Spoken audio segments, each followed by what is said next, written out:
ದಿನಾಂಕ 21/7/2025 ದಾವಣಗೆರೆಯ ಅಭಿನವ ರೇಣುಕಾ ಮಂದಿರದಲ್ಲಿ ಪಂಚಪೀಠಾಧೀಶ್ವರ ಮಹಾಸನ್ನಿಧಾನ ಶ್ರೀಗಳವರ ಶೃಂಗಸಭೆಯು ಉಭಯ ಜಗದ್ಗುರುಗಳವರ ಮಿಲನವು ಬಹಳ ಅರ್ಥಪೂರ್ಣವಾಗಿ ಜರುಗಿತು. ಈ ಸಭೆಯಲ್ಲಿ ದಾವಣಗೆರೆಯ ಜಿಲ್ಲಾ ಮಂತ್ರಿಗಳಾದ ಎಸ್ ಮಲ್ಲಿಕಾರ್ಜುನ್, ಲೋಕಸಭಾ ಸದಸ್ಯರಾದ ಪ್ರಭಾ ಮಲ್ಲಿಕಾರ್ಜುನ್, ವೀರಶೈವ ಮಹಾಸಭಾದ ರಾಷ್ಟ್ರೀಯ ಅಧ್ಯಕ್ಷರಾದ ಶಾಮನೂರು ಶಿವಶಂಕರಪ್ಪನವರು ಮತ್ತು ಮಾಜಿ ಮುಖ್ಯಮಂತ್ರಿಗಳಾದ BS ಯಡಿಯೂರಪ್ಪನವರು, ಮಾಜಿ ಮುಖ್ಯಮಂತ್ರಿಗಳಾದ ಜಗದೀಶ್ ಶೆಟ್ಟರ್, ಮಂತ್ರಿಗಳಾದ ಈಶ್ವರ್ ಖಂಡ್ರೆಯವರು, ವಿಜಯಾನಂದ ಕಾಶ್ಯಪ್ಪನವರು, BY ವಿಜಯೇಂದ್ರರವರು ಹಾಗೂ ಸಾವಿರಾರು ಶಿವಾಚಾರ್ಯರುಗಳು ಭಾಗವಹಿಸಿ ನೋಡಿ ಕಣ್ಮನ ತುಂಬಿಕೊಂಡರು. ಉಭಯ ಜಗದ್ಗುರುಗಳು ಪಂಚಪೀಠಾಧೀಶ್ವರರು ಭಕ್ತ ಸಮೂಹ ನೋಡಿ ಎಲ್ಲರಿಗೂ ಮತ್ತು ನಾಡಿಗೂ ಮತ್ತು ಸಮಾಜಕ್ಕೂ ಹಾಗೂ ಧರ್ಮಾಭಿಮಾನಿಗಳಿಗೆ ಶುಭವನ್ನು ಹಾರೈಸಿದರು. ಇಂದು ದಾವಣಗೆರೆಯಲ್ಲಿಯ ಕಾರ್ಯಕ್ರಮವನ್ನು ಸುವರ್ಣಾಕ್ಷರದಲ್ಲಿ ಬರೆದಿಡುವಂತೆ ಮಾಡಿದೆ ಎಂದು ಉಭಯ ಜಗದ್ಗುರುಗಳು ಹರ್ಷ ವ್ಯಕ್ತಪಡಿಸಿದರು. ಎಲ್ಲ ಹರಗುರ ಚರಮೂರ್ತಿಗಳನ್ನು ಗಜರಾಜನು ಗೇಟಿನಿಂದ ಸ್ವಾಗತಿಸುತ್ತಿತ್ತು. ಈ ಅಪೂರ್ವ ಸಮಾರಂಭವನ್ನು ಜ್ಯೋತಿ ಬೆಳಗಿಸಿ ಉದ್ಘಾಟಿಸಿದಂಥ ಅಖಿಲ ಭಾರತ ವೀರಶೈವ ಲಿಂಗಾಯತ ಮಹಾಸಭೆಯ ರಾಷ್ಟ್ರೀಯ ಅಧ್ಯಕ್ಷರಾದ ಡಾಕ್ಟರ್ ಶಾಮನೂರು ಶಿವಶಂಕರಪ್ಪನವರೇ,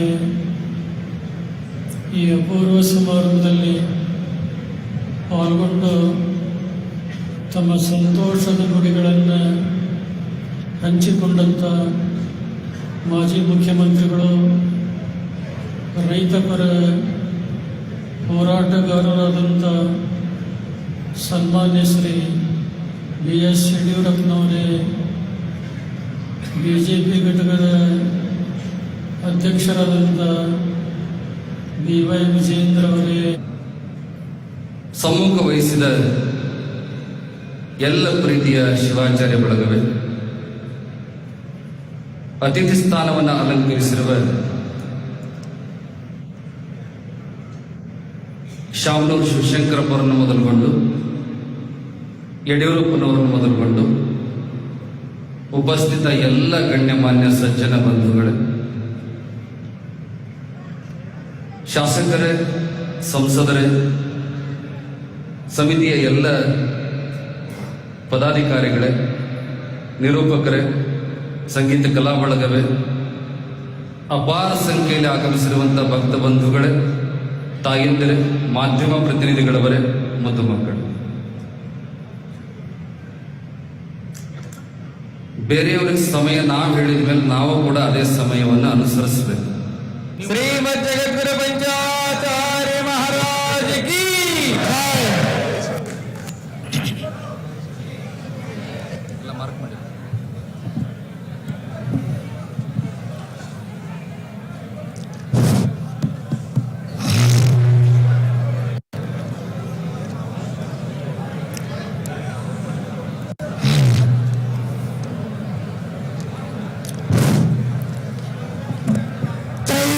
ಸಂಪದಾಲೇಖ್ಯ ಸಮುಲ್ಲೇಖನ ಭಿತ್ತಯೇ ಸಚ್ಚಿದಾನಂದ ರೂಪಾಯ ಶಿವಾಯ ಬ್ರಹ್ಮಣೇ ನಮಃ.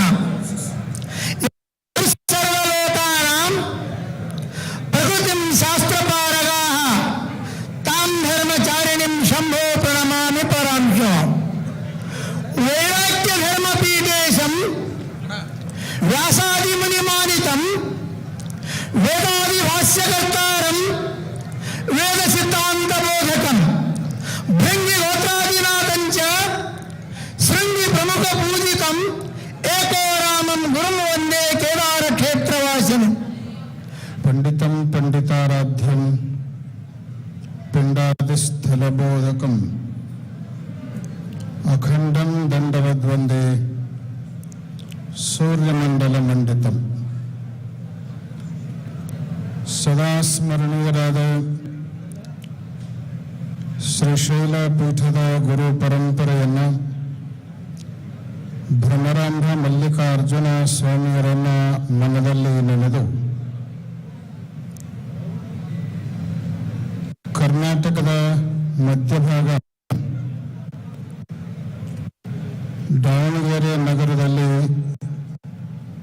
ನಡೆಯುತ್ತಿರುವ ವೀರಶೈವ ಪೀಠಾಚಾರ್ಯರ ಶಿವಾಚಾರ್ಯರ ಶೃಂಗ ಸಮ್ಮೇಳನದ ಪಾವನ ಸಾನ್ನಿಧ್ಯವನ್ನು ಅನುಗ್ರಹಿಸಿ ಹಿಂದೂ ಮೂಲದಿಂದ ಬಂದಿರುವ ಉಪಜಾತಿಯವರ ಮೀಸಲಾತಿ ಜಾಸ್ತಿ ಇದೆ. ವೀರಶೈವ ಮೂಲದಿಂದ ಬಂದಿರುವಂತಹ ಉಪಜಾತಿಯವರ ಮೀಸಲಾತಿ ಕಡಿಮೆ ಇದೆ.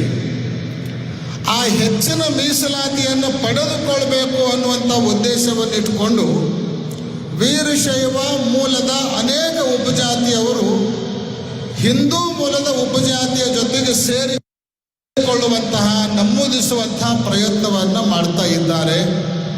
ಅದಕ್ಕೆ ಕರ್ನಾಟಕ ಸರ್ಕಾರ ಮಾಡುವಂತಹ ಜಾತಿ ಗಣತಿಯ ಸಂದರ್ಭದಲ್ಲಿ ವಸ್ತುತಃ ರಾಜ್ಯ ಸರ್ಕಾರಕ್ಕೆ ಜಾತಿ ಗಣತಿಯನ್ನು ಮಾಡುವ ಅಧಿಕಾರನೇ ಇಲ್ಲ.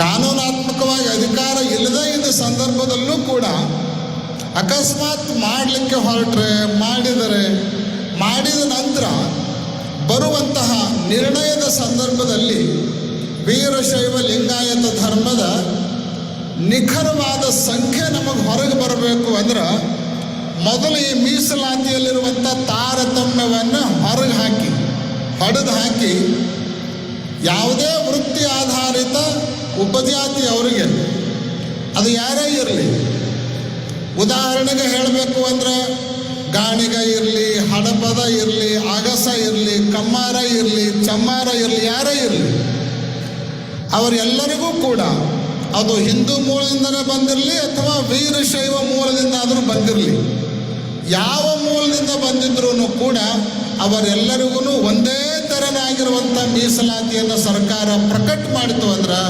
ಅವಾಗ ವೀರಶೈವ ಉಪಜಾತಿಯವರು ಹಿಂದೂ ಉಪಜಾತಿಗೆ ಹೋಗುವಂತಹ ಸಂದರ್ಭ ಖಂಡಿತವಾಗಲೂ ಉಂಟಾಗೋದಿಲ್ಲ. ನಿಖರವಾದ ವೀರಶೈವರ ಸಂಖ್ಯೆ ರಾಜ್ಯ ಸರ್ಕಾರಕ್ಕೆ ಸಿಗುತ್ತೆ ಅನ್ನುವಂತಹ ಎರಡನೇ ಮಾತನ್ನು ನಾವು ವರದಿ ಶಿವಕಳಾಂಜನೇಯ ಹಾಲಿವಣ.